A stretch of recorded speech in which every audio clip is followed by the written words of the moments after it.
Bonjour a tous, soy Alex de Camino Francia y me da mucho gusto recibirte en este primer video curso del canal de YouTube de Camino Francia. Mira, literalmente si creé este canal es porque me gusta experimentar, estrenar, descubrir nuevas maneras de difundir la cultura y la civilización francesa a un público hispanohablante. Entonces, pues aquí vamos estrenando una nueva forma y espero que en los comentarios me digas pues qué opinaste, si te gustó, qué se puede mejorar. Y creo además que YouTube es bastante útil para hacer contenido así con más detalle, que te permite explorar más un tema. Entonces, bueno, pues ya, sin más, les propongo lanzarnos directamente al grano.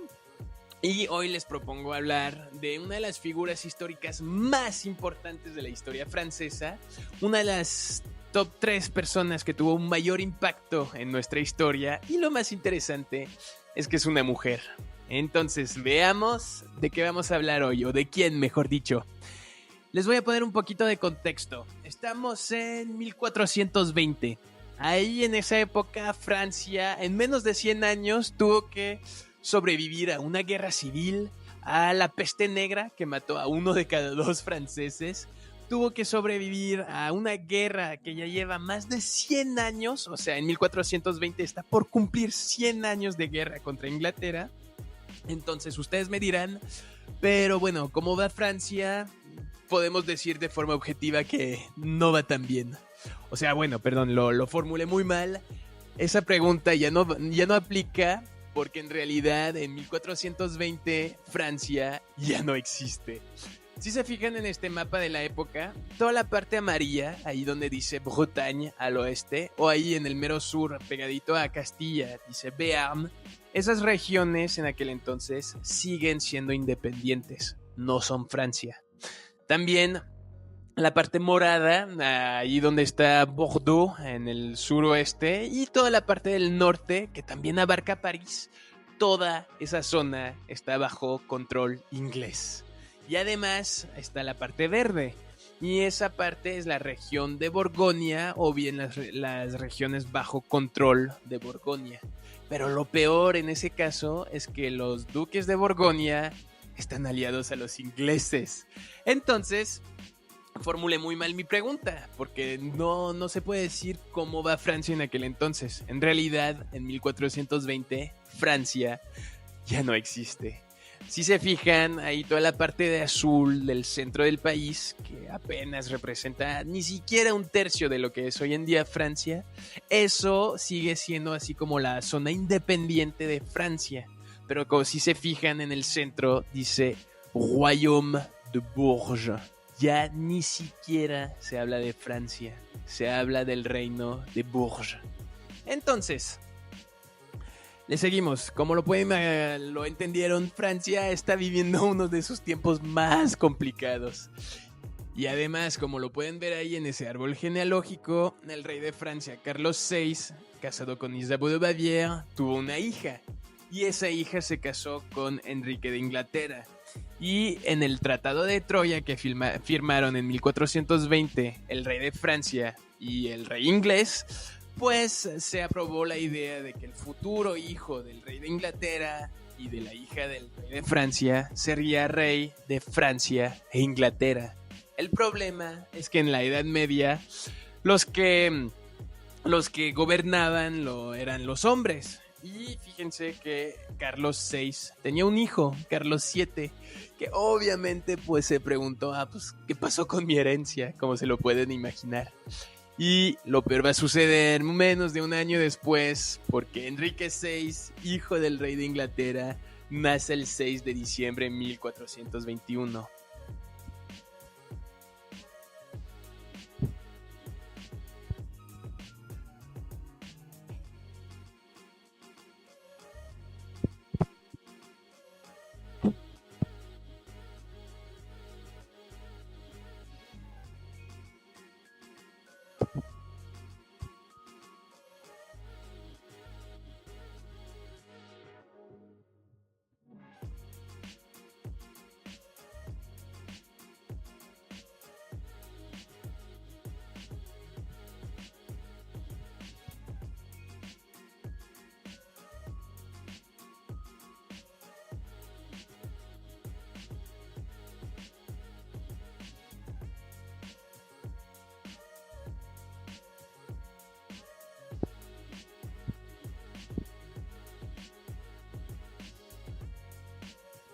Jeanne d'Arc nace en Domremy en 1412.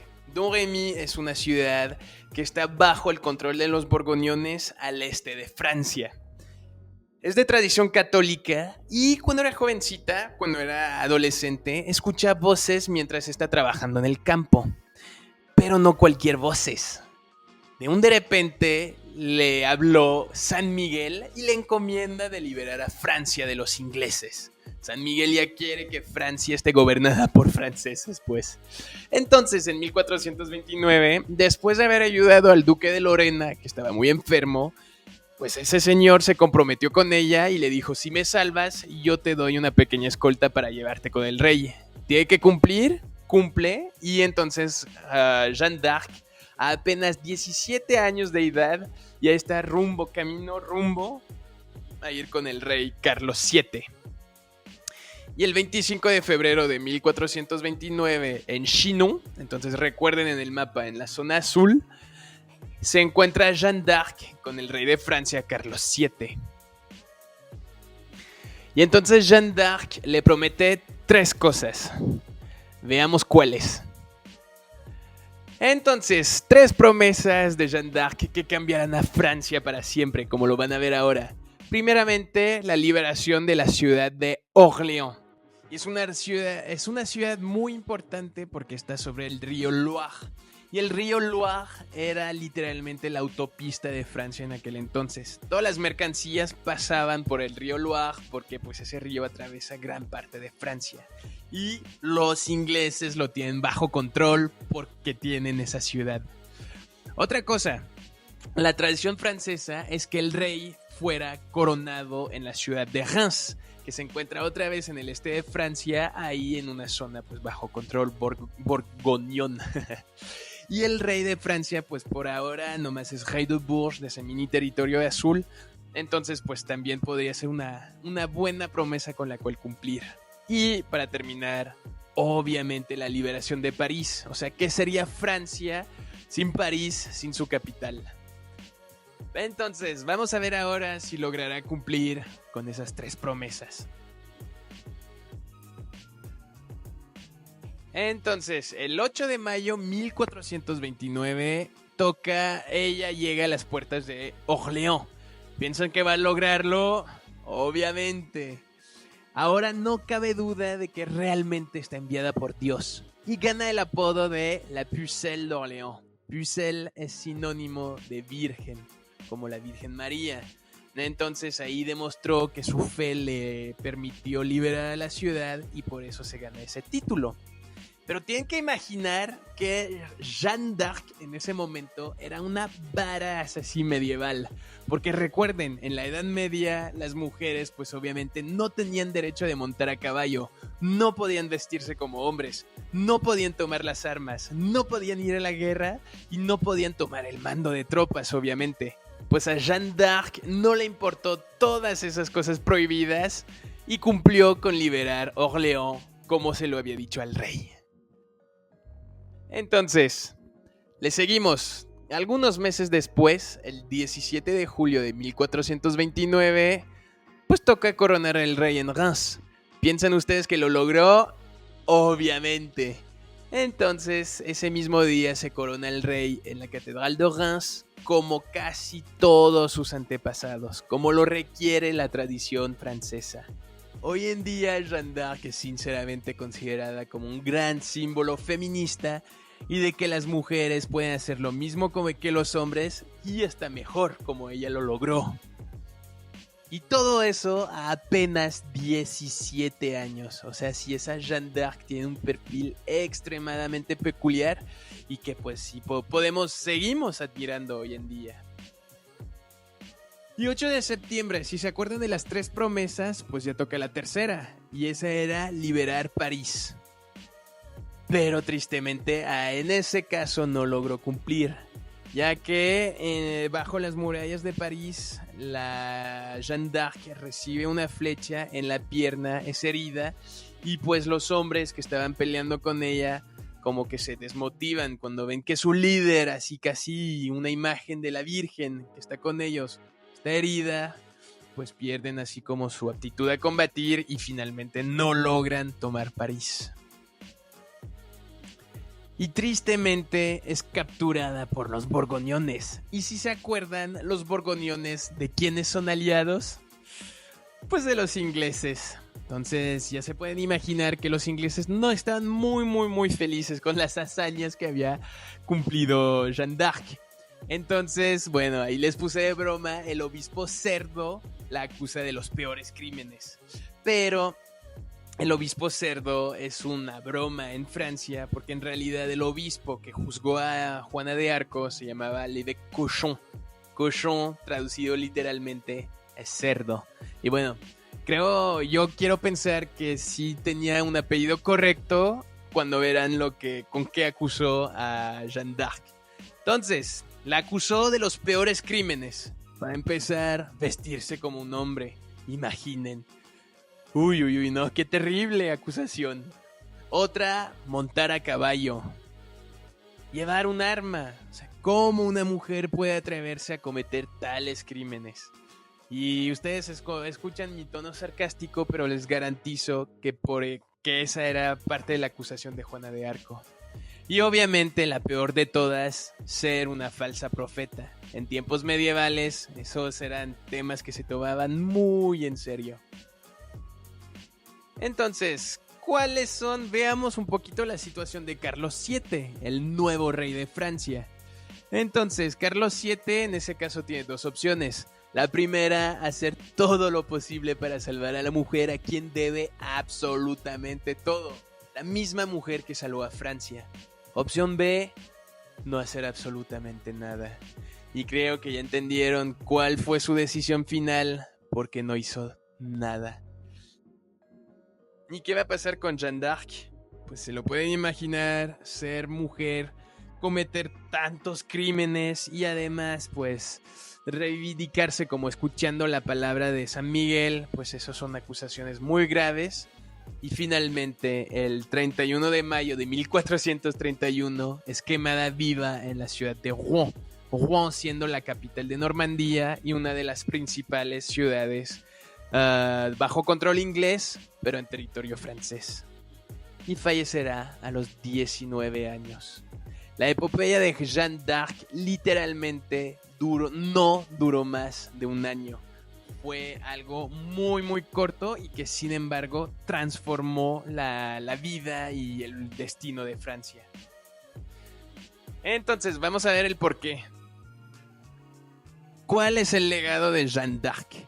Ella devolvió la esperanza y desencadenó un movimiento de revuelta que solo terminará con la expulsión definitiva de los ingleses del territorio francés en la batalla de Castillon unos 20 años después, en 1453. Y finalmente los ingleses se retiran definitivamente del país después de esa batalla y nomás se quedan con un pedacito así de Francia en el extremo norte, la ciudad de Calais. Pero no se preocupen, también algunos años después la recuperaremos.